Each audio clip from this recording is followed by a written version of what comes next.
हरिओम. आज बुधवार 8 ऑक्टोबर 2025. सद्गुरू ब्रह्मचैतन्य गोंदवलेकर महाराज यांच्या प्रवचनाचा आजचा हा भाग.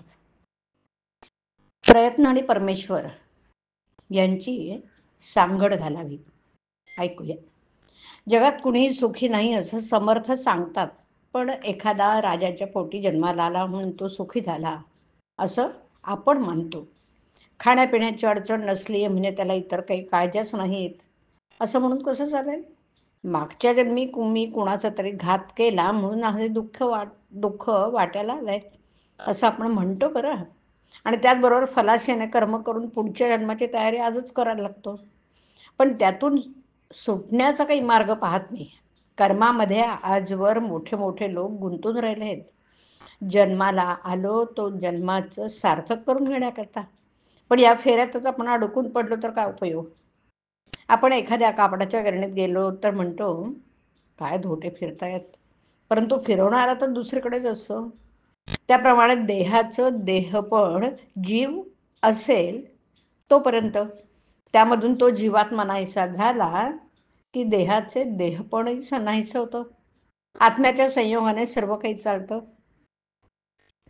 एका गृहस्थाला फार काम असते, जेवायलाही फुरसत मिळत नसते. त्याच्या आईने त्याच्या खिशात बदाम, खडीसाखर, वड्या अशा जिन्सा टाकल्या आणि सांगितलं, येता जाता काम करता करता एक एक तोंडात टाकत जा.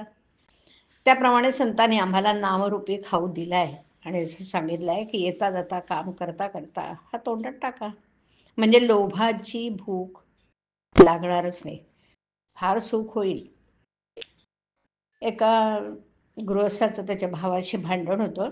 त्याने जेव्हा आपले मृत्यूपत्र तयार केलं त्यामध्ये लिहिलं की माझ्या शवाला माझ्या भावाचा हात लागू नये. काय ही देहबुद्धीची पराकाष्ठा. आज आपल्याला जे करणं योग्य आहे ते करायचं सोडून मनुष्य कालचं आणि उद्याचं पाहत बसतो.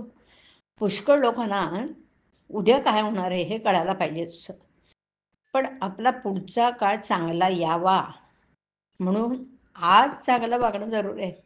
तसं न करता मागच्याचा आणि पुढच्याचा विचार करीत बसणं म्हणजे जे करू नये ते करणं, हे मायेचे लक्षण आहे. मायेच्या तावडीत जे सापडलेत ते लोक करू नये ते करतील, उद्याची काळजी करतील. मनुष्याची एक स्थिती कधीच कायम राहत नाही ना. आजची वाईट स्थिती ती जाऊन चांगली स्थिती उद्या ना परवा येणारच असते. पण आपला प्रयत्न आपण कधीच सोडू नये. व्यवहारात नेहमी प्रयत्न आणि परमेश्वर यांची सांगड घालावी. कर्माचा हेतू जाणून टाकावा ही पुढची पायरी.